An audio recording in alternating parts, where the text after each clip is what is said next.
We're not going to spend a lot of time with introductions because we don't have much time. The way we're going to divide this up, they're going to divide this up, is that Mr. Biedermann will speak for about 20 minutes and leave about 10 minutes for questions, and then Hanni Geist will talk about the day after that. So I will introduce both right now just briefly. We're delighted to have Mr. Biedermann, who's the Deputy Consul at the German Consulate in Los Angeles with us. He's been working for a long time in diplomatic work, but the most important thing you should know about him is that he has an MA in history and in Japanese studies, and has been stationed or posted in Japan and Cameroon and here in many places. Hanni Geist has been working with Day for about a year. She's taught German before that, so she knows all about how it works to be learning German. And she's with, for those who don't know, Day, it's the German exchange service, which is very active in getting people from all over the world to study in Germany and helping to support them. So we will turn the time to you. I don't want your time.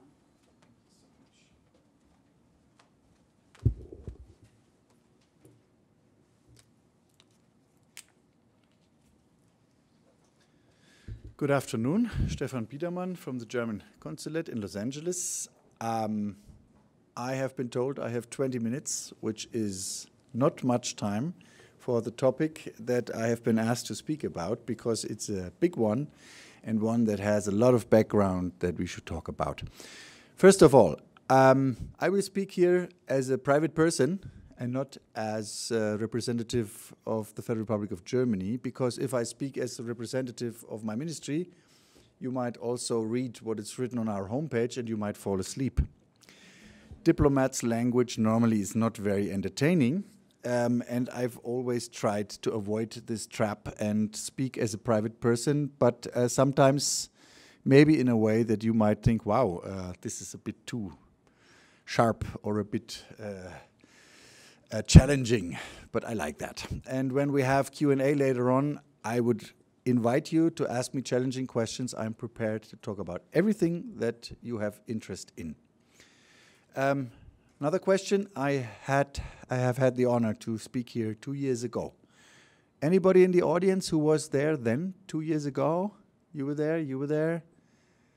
Okay, then I can almost tell the same thing, right? Nobody will even notice. No, that's not true. But those who have been here remember that, again, then I spoke about the European Union, because it's a topic that is really very close to my heart. And even though it's not so popular among common people in Germany to talk about the European Union, for me, it is a very important and very exciting topic.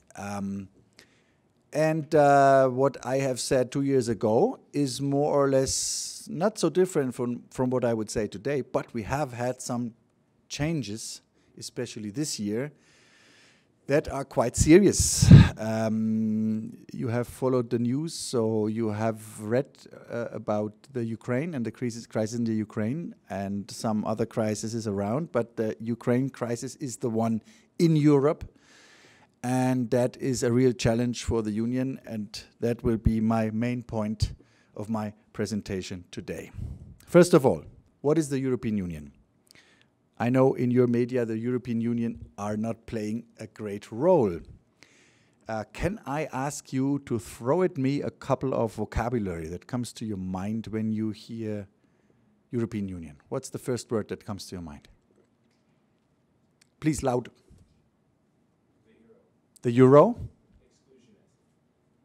Exclusionism. Exclusionism? Yeah, so the fact that they exclude other countries and create a union for themselves. We do not exclude anybody. That's interesting. I come back to that later. Okay, go on. Supranationalism? Okay.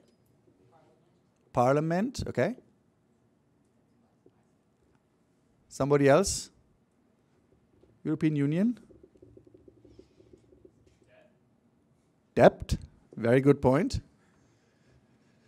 Okay, that's a couple of very useful words. I missed one. peace. That is the very central word of the European Union. If you read about the European Union, you might get plenty of information about economy, about trade, about business, about the euro, about debt, about financial things all over. That is not the European Union. I'm very sorry to disappoint you. That is only the surface.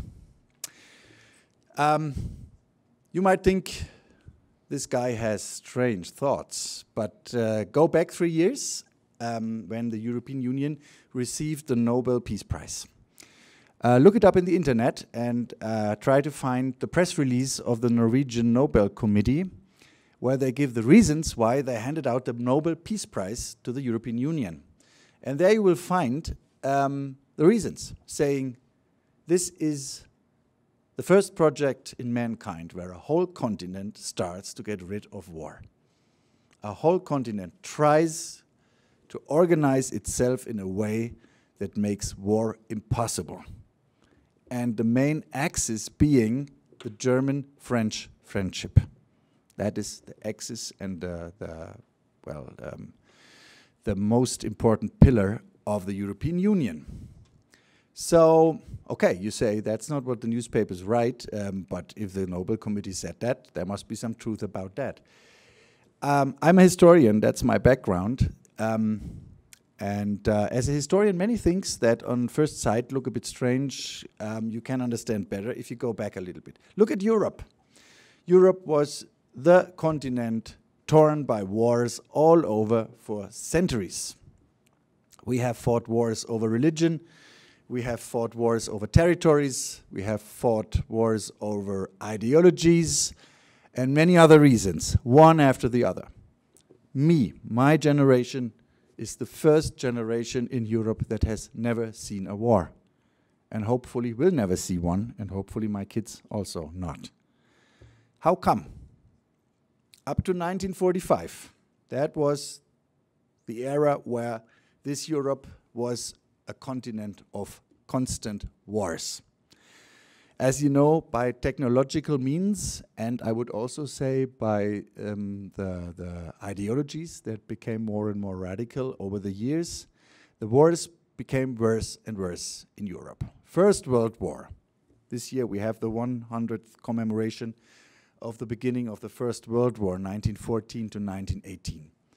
When that war was over, that already destroyed a lot of Europe, big parts of Europe and other parts of the world too. There was a big conference in Versailles where the powers came together, including the Americans, and tried to build up a new order for after the war, and by the way, find out who was in charge, who was responsible for the war that just had happened. And they found out that were the Germans.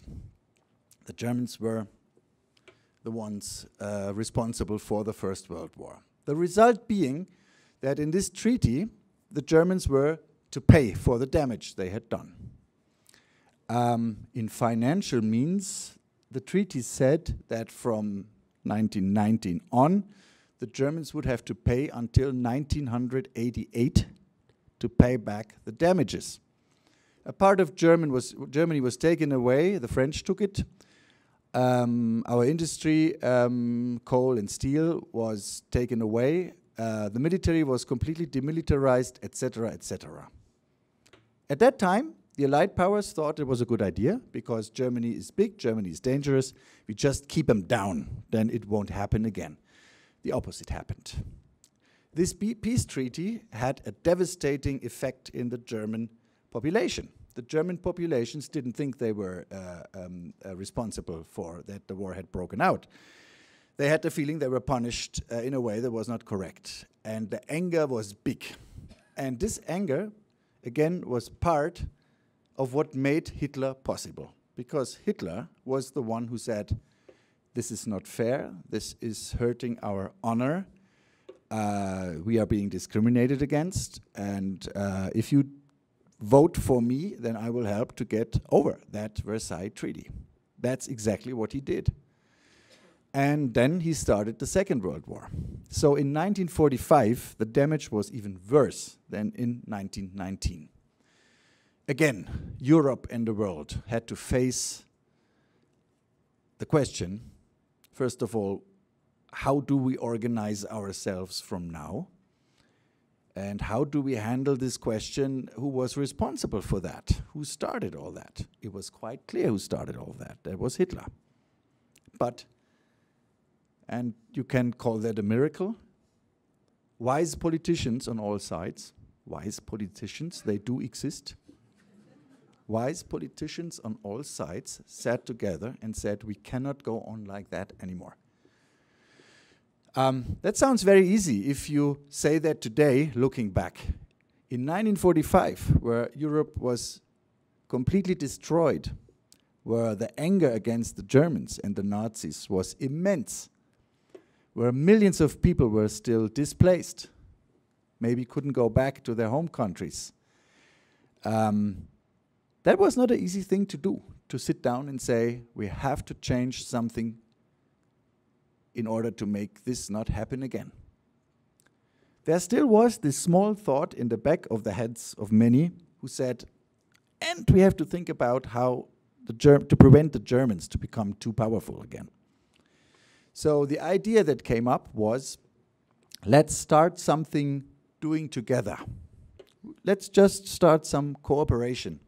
Cooperation means we deal with each other, we do trade with each other, we have exchange, so we get to know each other better, and we can control what the Germans do.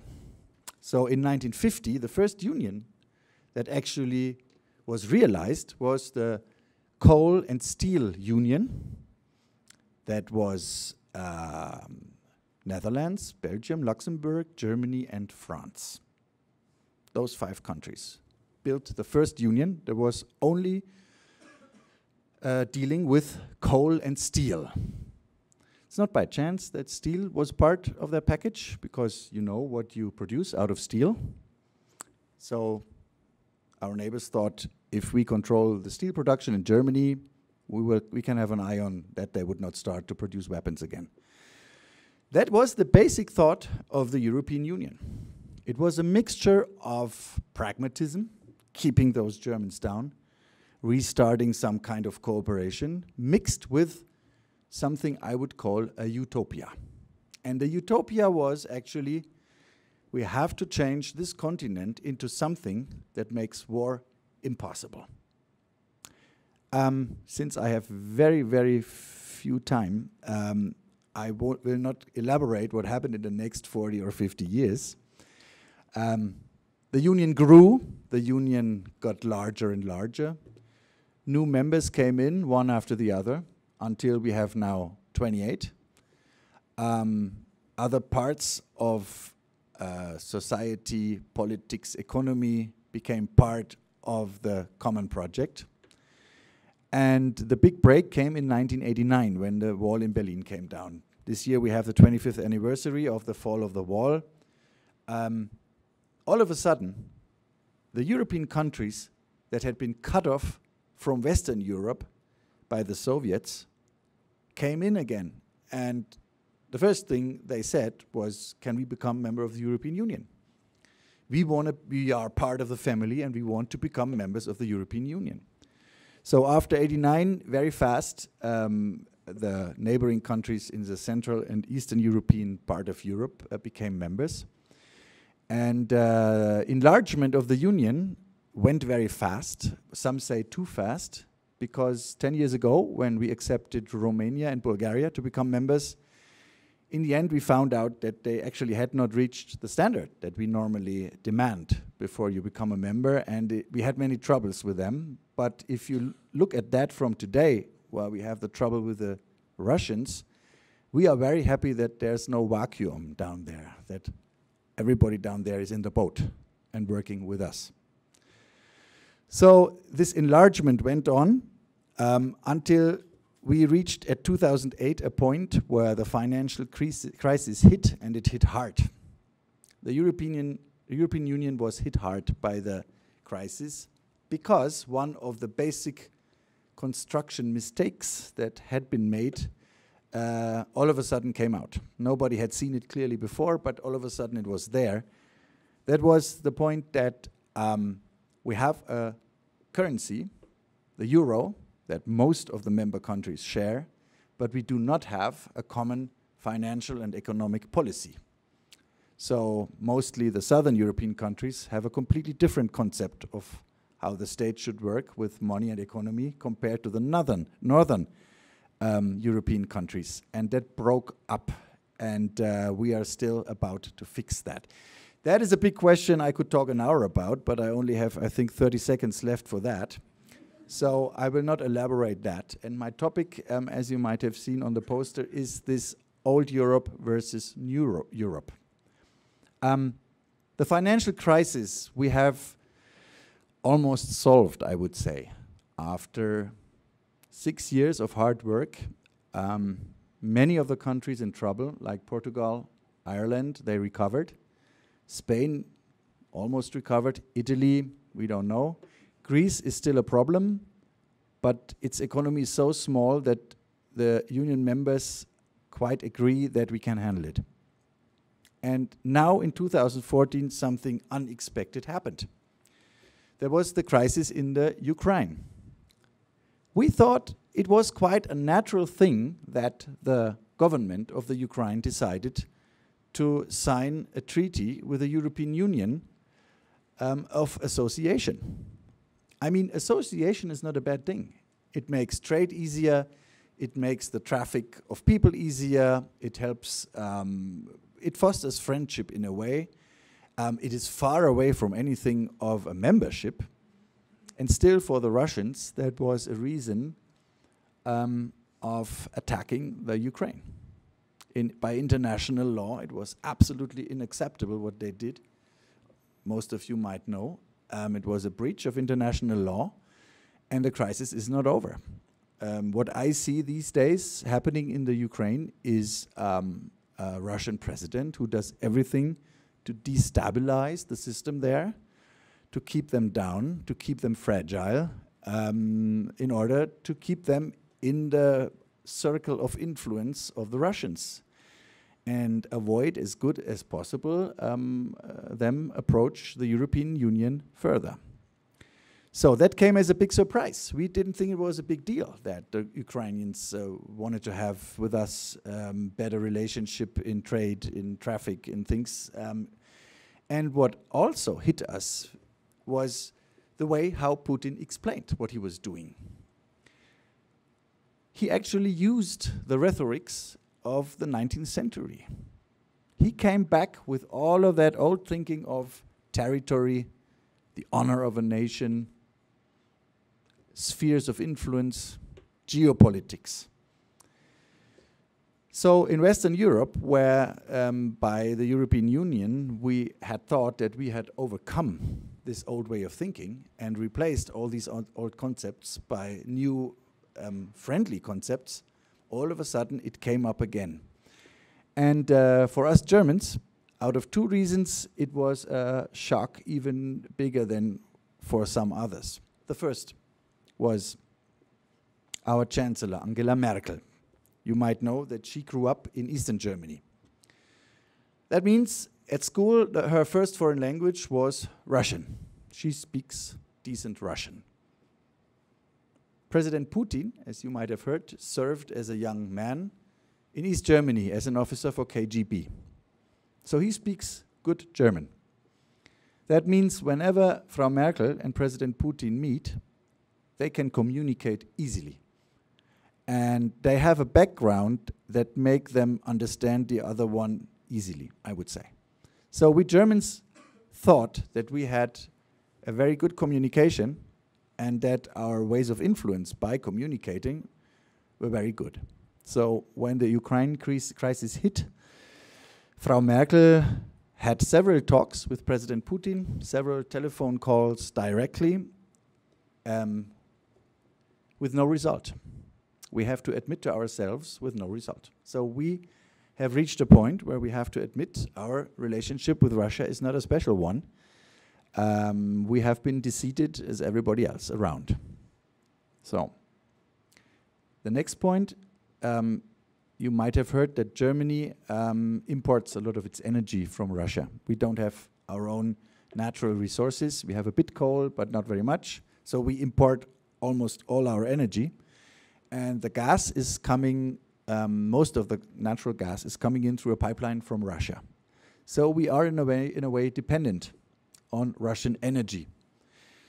As for today, I would say this is maybe not as big as a danger as some might fear, since if you look at the Russian economy and the structure of the Russian economy, the Russian exports are almost completely natural resources, energy and natural resources.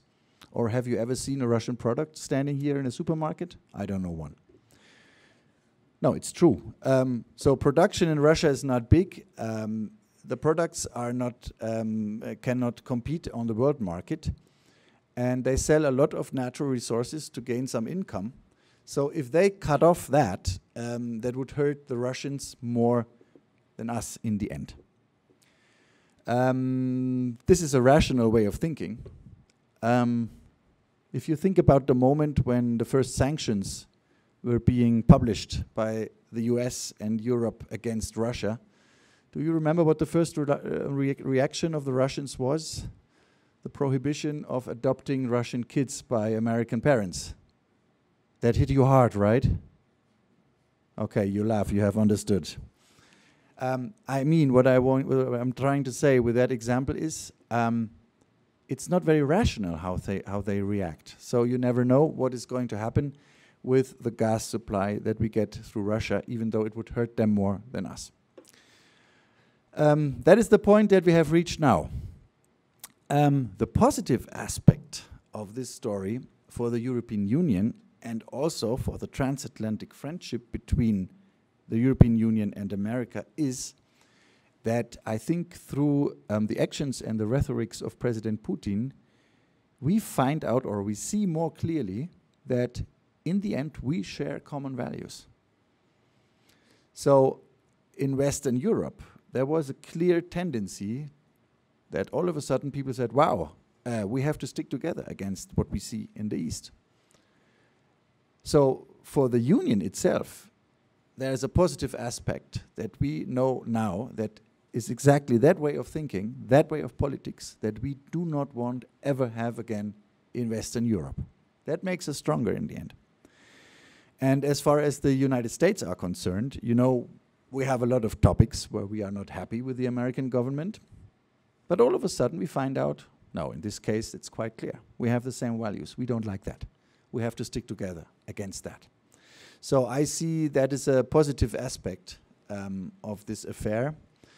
I'm no prophet, so I cannot predict how things will go on. I think we should reckon with Putin's actions going on in that same direction.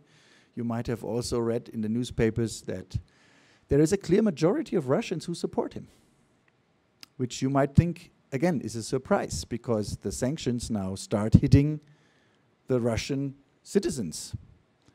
Import of consumers' articles has gone down for many industries. They do not get the parts to repair their machines, things like that. So it hits them.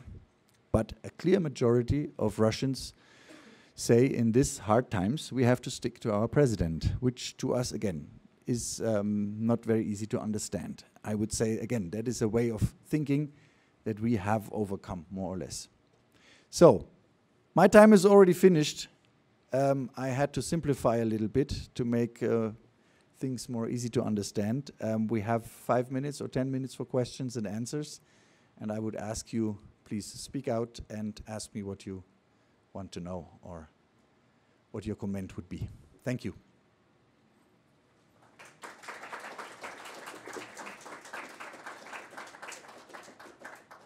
Because we are recording this, please come use this microphone for your questions. Thanks.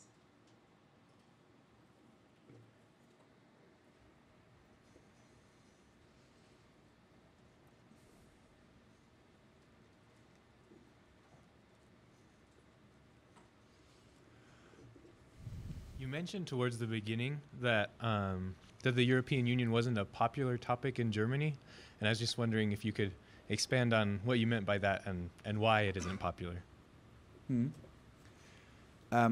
There are two reasons for that. The one reason is if I explain that after 1945, this project was a project that was based on the catastrophe that had happened before. So up until the 60s, 70s, everybody was quite aware that we had paid a high price for getting to the point where we started the Union. And by being aware of that, people knew that this was something precious, something we should support and defend. This has gone now, because we have now a new generation, and the generation of my kids, for example, they grow up, it's very hard to explain to them what a passport is about and why you should change money and why you shouldn't work in Madrid or in Athens if you want. For them, they take it for granted. And I see a danger there that people see maybe some of the negative sides of the Union, but forget about how important it is and how high the price was that we have paid for that. That is one argument. The other argument is maybe you share that a bit in the United States. You have your federal states like Utah, and you have your government far, far away in Washington. Nobody knows exactly what they're doing there. That's the same thing that the man in the street in Germany would say if you ask him about Brussels. It's so far away. They don't know what I feel. It's all too big, so I don't feel represented very well there. And the decisions they make, I do not really understand. So it's a bit, if a political entity gets too big and the contact between the individual and the heads of state or the leaders of the state, if it gets too big, then you have a problem of communication, and that is a very hard one in Europe these days. You know, the European Union is doing a lot of good in everyday's life. Let's say the standardization of products. I can go to Spain and I know if I buy a drink there, it is the European health standards will be guaranteed. If I buy an electric gadget being built in Ireland, I know if I plug it in Germany, no problem whatsoever. It's following European standards and things like that. People take that for granted.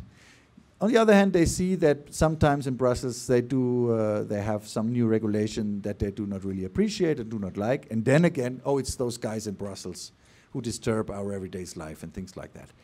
So that is a communication problem mostly, and I think we still do not know how to handle that. So that was behind what I said.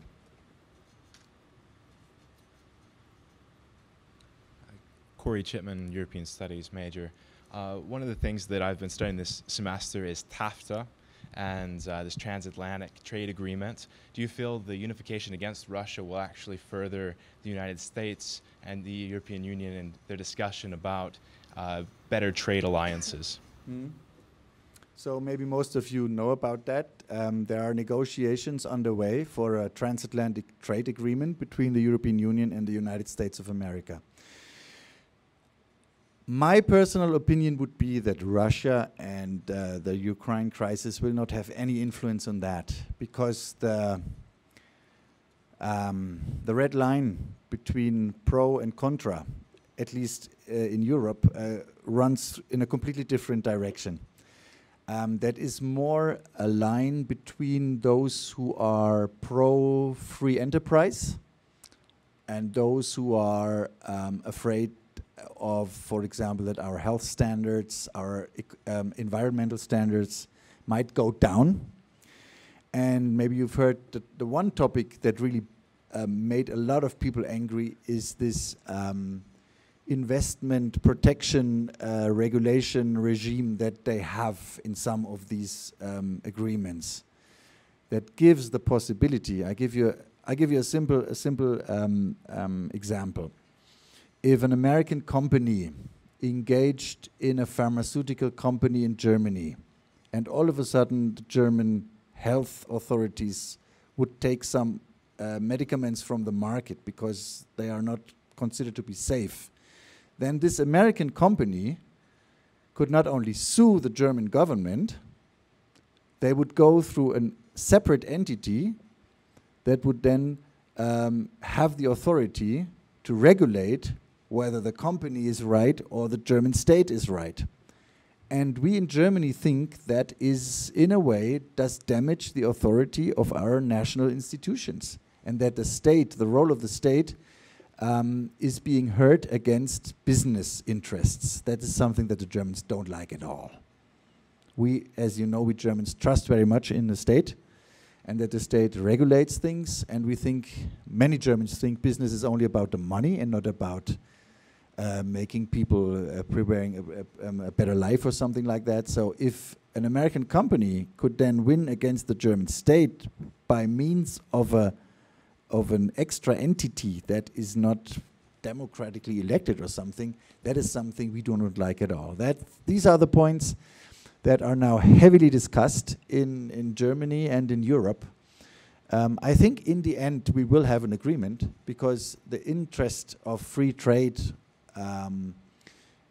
is so big for both sides. Both sides would take enormous profit out of that, and it's not only the big companies, but the small companies too. We will have an agreement, but I couldn't tell you what exactly will be written in it. Thank you. One more question?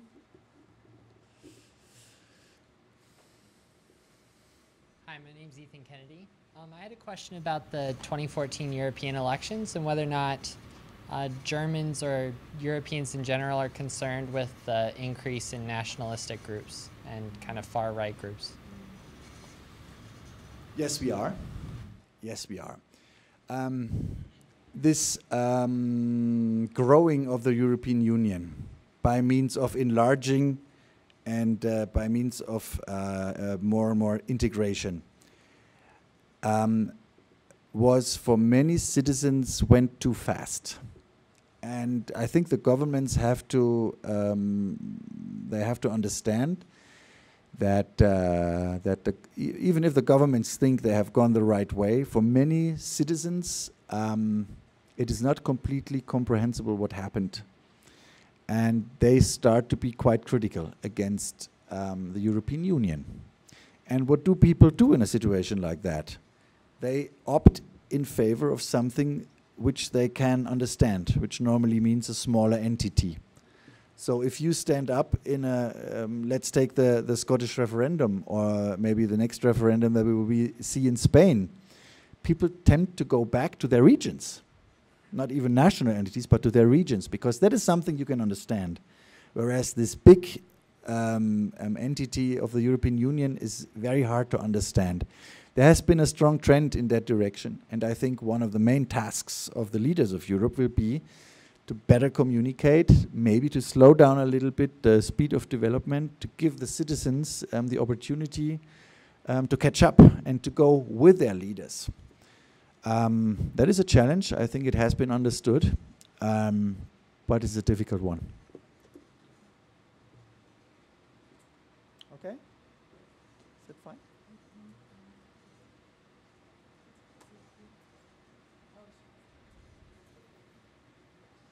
So then, thank you for your attention. Now the floor is with Hanni Geist, who will present you some opportunities to pick up studies in Germany, to spend some time of your student's life in Germany. Oh, before she starts, am I allowed to make my little point? Thank you. Yeah, you know my point. Some of you have heard that there are no tuition fees in Germany. Okay? It went through the media. It has been like that all the time, but now it went through the American media. And this applies for foreign students too. So I, as a German diplomat, pay my taxes in Germany. So I simplify again, but it's the truth. Me, personally, I pay for your studies when you decide to go study in Germany. I have said this several times before, and then the students look at me and think, oh, there are some strings attached, but where? What is this hidden agenda? There's none. There's none. We have in German universities 10% foreign students, and we think we should have more. We think it's good for our country. We think it's good for the world. We want to have more exchange. That's why we finance you. If you decide to go to Germany, okay, you have to buy your drinks and foods yourself. You have to rent an apartment, but university is free for you. And what Honey is offering you is even more. Please believe me, there are even scholarships. So we even give you money extra for going to Germany to study. And that is what Honey will now present to you. Thank you.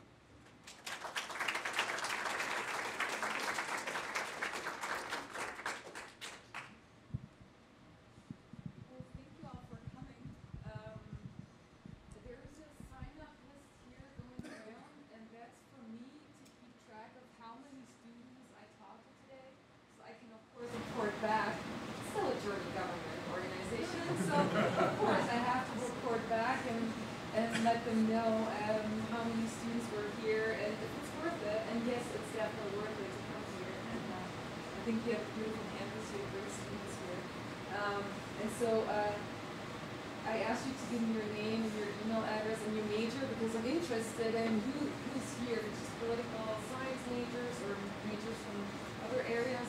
And I will sign up for my newsletter. It comes every quarter. And then in between, I will also send special announcements where German universities tell you about what they offer at their university. If you at any point don't want that anymore, of course, I will take you off that list, and I promise you, it's very annoying to get spammed, so I know how annoying it is. I will not give that to any other person, so please share your name and your email address with me. Now, as Mr. Biedermann said, I mean, that's the political side of the presentation, but actually just to give you just this very brief, I'm not going to give you the history of the DAD, but DAD was initially just a student organization way back in the day when study abroad was possible, but not everyone knew about it, let alone companies or career advisors would advise you to go abroad. It was just something that was possible. I mean, even back in the day, people would go on a ship on a journey for 2-3 weeks and study abroad. It was a completely different concept. But so decades ago, German students, they formed an organization because they wanted to encourage exchange. Why? Well, it's wonderful to talk to other cultures, to learn about other cultures, but what he just talked about, like political conflicts, and what the European Union does to have like a common core. When you look at academics and research, which quite interestingly enough, I don't think he's here, but as a campus that's, well, the common core is based on the LDS community. Of course, you have that and science, and somehow you have to make it work. You have to talk about, you have to discuss, you have to negotiate, right? And that's kind of the same idea when you go and do research in a country where you have people from other nations. You come together and you educate each other, you talk about each other, and you learn from each other. And that's the common idea, that's the main goal, to really foster education, international education, and, well, peace is part of that, and academic excellence. And I think, and DAD thinks that, well, yes, you can be great if you're all by yourself, but I'm sure you all have had that experience if you talk to one another. Even if it's from a different field, maybe you can take something back and improve. So that's the basic idea. So what I would like to do is just give you a few more facts here. And you have a wonderful map of the world. And here is another map of the world, and you can actually see where we have offices. So we have 70 offices, information centers worldwide. We have 2 in the United States, the main office in New York, and I represent the western region of the United States in San Francisco. So we offer scholarships and grants for students to go to Germany and for Germans to go abroad. And last year, we supported 120,000 students worldwide. So the money that we spend, as he also said, it's from different pots, but it's the Foreign Ministry and the Ministry of Education. So it comes from different organizations who fund international research and international collaboration.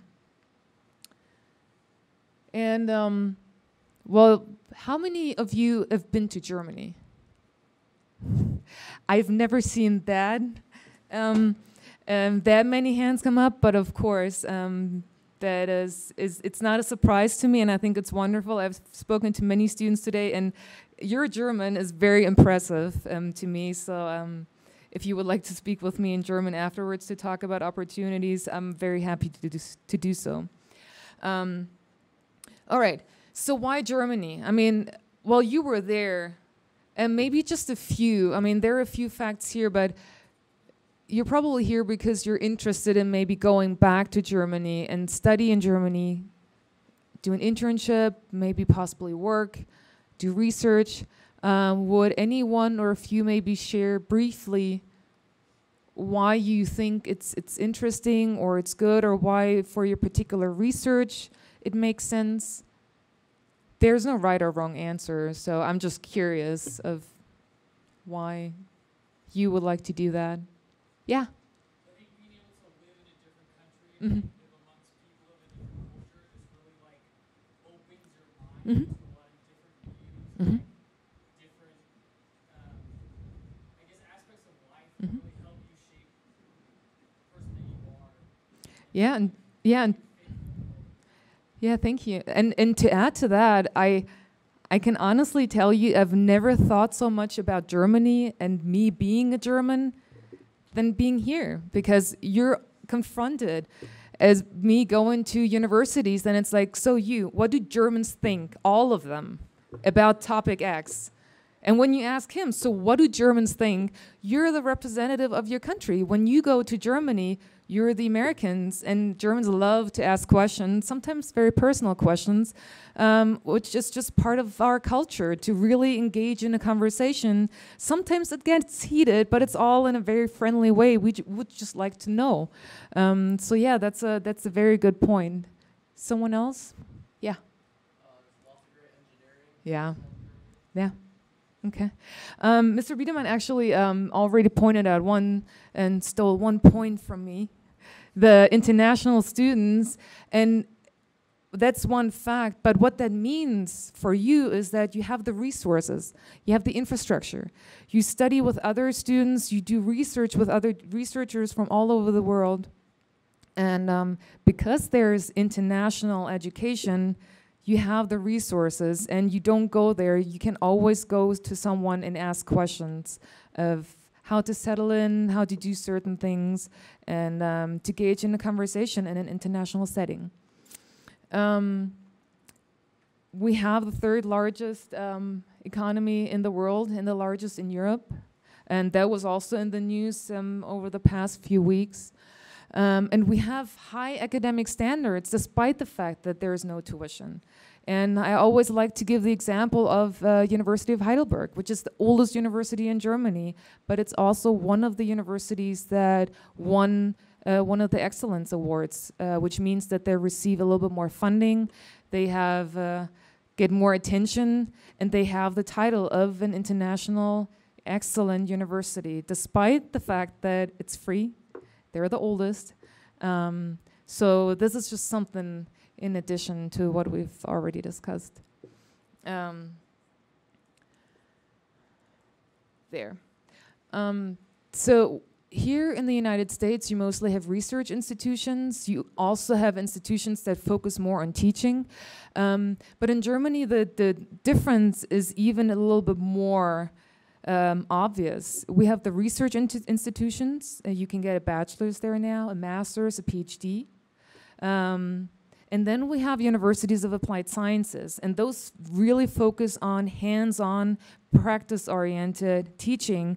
That also means that the professors who teach come from the work field. They've worked for many years, so what they teach you is not just pure theory, because while it's great, if you go to the job market just with theory, it's very difficult. So really what they do is they give you hands-on, practice-oriented education, and in the fields, of course, that makes sense.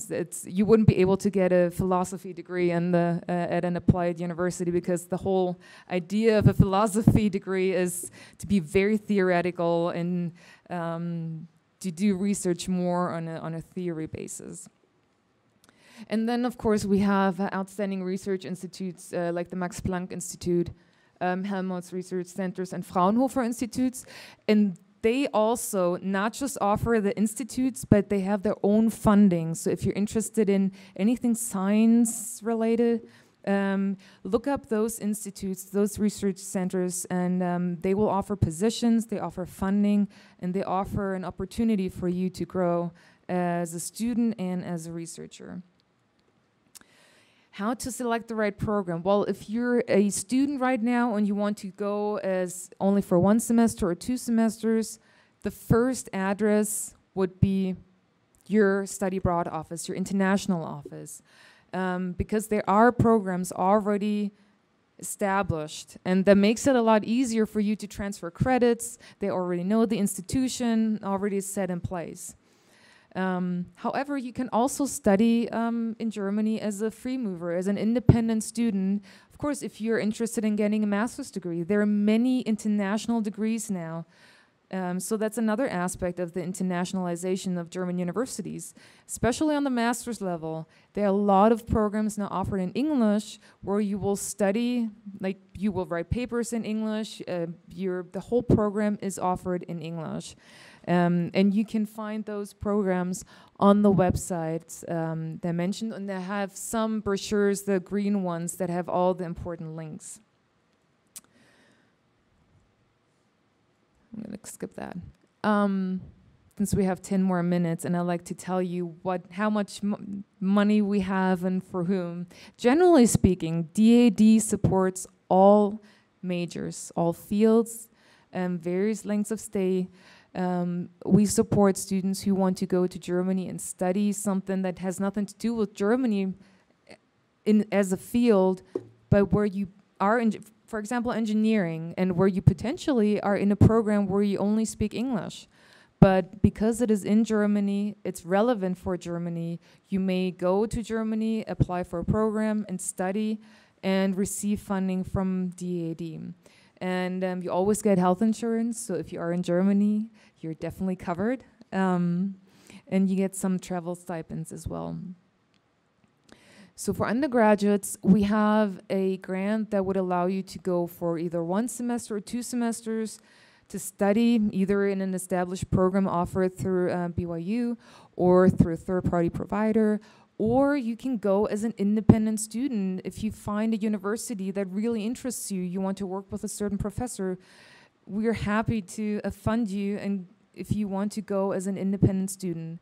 You get 650 euros a month. In San Francisco, students laugh at me when I tell them how much that is. So it's not very much in San Francisco. Maybe it's not very much in Munich when you have your own apartment. But in most German cities, when you live with roommates, you go to the grocery and get your groceries and are a little bit careful with your money. 650 euros is a lot of money. A lot of the students in Germany don't have more than 700, maybe 800 euros. And they live off of that because as a student, you get public transportation pass, so you don't have to worry about that. You get discounts everywhere, and you have already health insurance, and you don't have to worry about that. So that's for 1 semester or for 2 semesters, all academic fields. Since all of you speak wonderful German, or the majority of you, you can do summer courses. And I encourage you to apply because not many universities have a great student body who have been to Germany for a year or maybe for 2 years, who are very comfortable with the language. So for the summer courses, you get the tuition paid for, you get some stipend, and you can study either courses in literature or culture classes, history, politics, economics. There's a huge variety of classes that you can choose from. And that's for the summer. And hey, I can I'm sure that's a great way to spend the summer.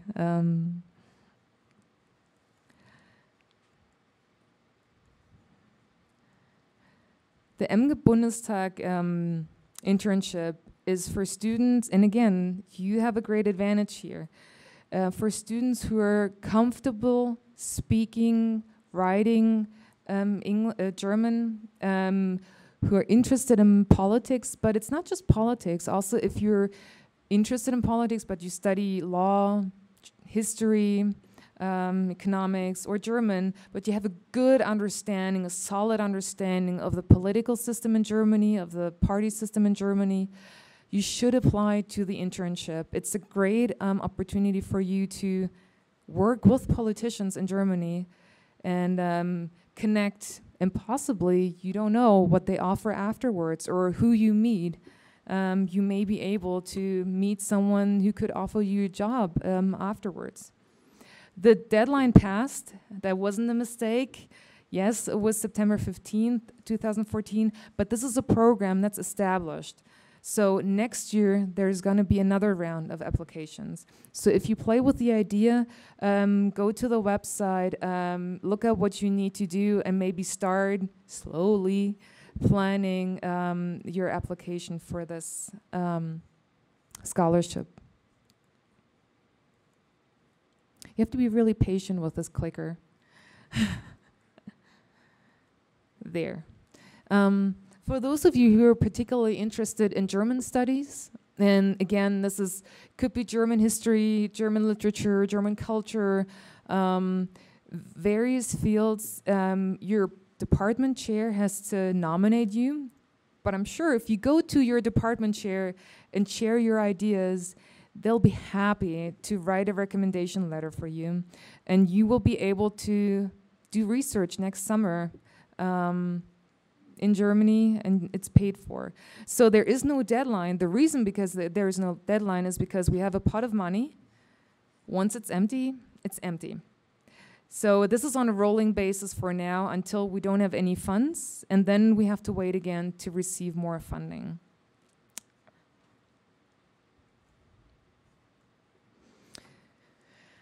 I think this is probably the one that you all don't need. But in case you are interested, we offer intensive language course grants for those who are not in the department of German. And you can do an 8-week intensive language course. You can take that between June and January. Probably you will take it over the summer when the courses are not in session.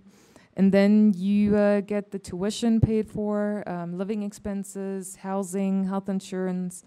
And that's intensive language learning in Germany, and you immerse yourself and you learn in the classroom, but also once you step outside the classroom by making friends, going outside, reading the news, listening to the TV, talking to people. So this is a wonderful opportunity, and I encourage you to apply to that. And it used to be, if you're familiar with DAD, this used to be only available for graduate students. So this is now also available for undergraduate students. I've talked to a few students today who are really interested in going back to Germany and potentially also to get a master's. Well, for those of you who are interested in doing so, in a German program or in an English-speaking program, it doesn't matter. You can apply as a senior to do either a 1 year, you would like to learn more, but don't really want to do the full 2 years and you don't really want to get another degree. You can do that, or you can apply to get 2 years funding to get your master's in Germany. Again, it's open for all fields. It doesn't matter to what university you want to go to. What matters is that you have an idea of what you want to do and why you want to go to that specific university, why you want to maybe talk to one, maybe you want to work with one professor and not another. Who's interested in getting a PhD, or who is a PhD student? Okay, so you want to get a PhD. Okay, so as a PhD student, here it says 1 to 10 months of research. So this is when you are done with all your coursework, so when you have the ABD status. But you may also apply to finish your PhD in Germany and there is funding available to up to 3 years. You have to, of course, be very convincing to the committee, but if you have a great proposal, if you have great research, then we're happy to fund you up to 3 years.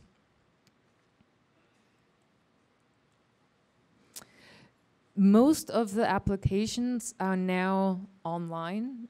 We are currently, it's still a little bit problematic because whenever you change something big and then there are a few problems. So at this point, everyone, and I'm talking about all the 70 offices, and you've seen the map now, they all use the same portal, which is in Germany. And so you would apply through that portal, and then at the end you'll get a summary, and then the summary you would send to New York office, and then they would look at your application, and actually a committee of professors in your field will review your application. And that's why it's so important to really be specific and to say why this university and not that. They're very skeptical when you say, oh, I want to go to Munich, or I want to go to Berlin, or I want to go to Hamburg. So if you name those very big cities that are very interesting for students, if you have research that you're interested in, that you need to do there, by all means, apply to that university and say that you want to go there. But that's part of the study proposal, part of the preparation to really do your research and to figure out, is that really the best university for that field? Or is there maybe another university that's maybe smaller, maybe in another area in Germany that would offer those studies as well, and that are more and well known for what you would like to accomplish. So this is one of the tips. Another one is prepare early. It may not take a very long time to really put together your application, but you need a lot of time to think about what you want to do. Build a relationship with your professor. Tell your professor what you're interested in, because only if your professor knows what you're interested in and what you would like to do, the professor can write a really good recommendation letter. Otherwise, it's a very generic one, and the committee members will pick those out. They know what's a good recommendation letter where the professor knows the student, or if it's just it doesn't really say anything about the student at all, recommendation letter. Make sure your application is on time and complete. And yeah, every year they have to throw away some applications or put them aside because they're not complete, and then they can't be considered. Oops. So I have a few brochures. They look like that. That's our grant brochure. We have all grants and scholarships that DID offers. There are some in the back. Feel free to take a brochure with you. If you don't want to take that because you don't like paper or you know you're going to lose it, daad.org is the North American website. If you can't find scholarship or the grants that interests you or you're not really eligible to apply, funding-guide.de and also the other web links mentioned here are good resources for you to figure out and learn about all the available funding that's that you can take advantage of. And then studyin.de and researchingermany.de are wonderful websites with a lot of information on where to study, databases, information on generally how to, for example, get a PhD, what the difference is between a traditional PhD or a now PhD that's more structured, like here in the US. So there's a lot of information and also a lot of brochures that you can download as a PDF. On Facebook and on Twitter, we share a lot of information on the scholarships that we offer, webinars that we offer, conferences that we go to. So if you're interested in that, add us and like us. And especially on Facebook, we also like to mix it a little bit, and we talk about fun ways to learn German. Of course, whenever there are holidays, we announce that and we address that. Fun comics that we find online. So it's just a mix of different things, Germany related, university related, and also we also share information from other organizations, from events that are happening. So overall, just a good resource for you. I'm happy to take questions now, even though it's 3:03. So if there are any questions right now, I'm happy to answer them, but dadsf@dad.org is my email address. And so feel free to contact me, ask questions about studying in Germany in general, but also about the scholarships in particular.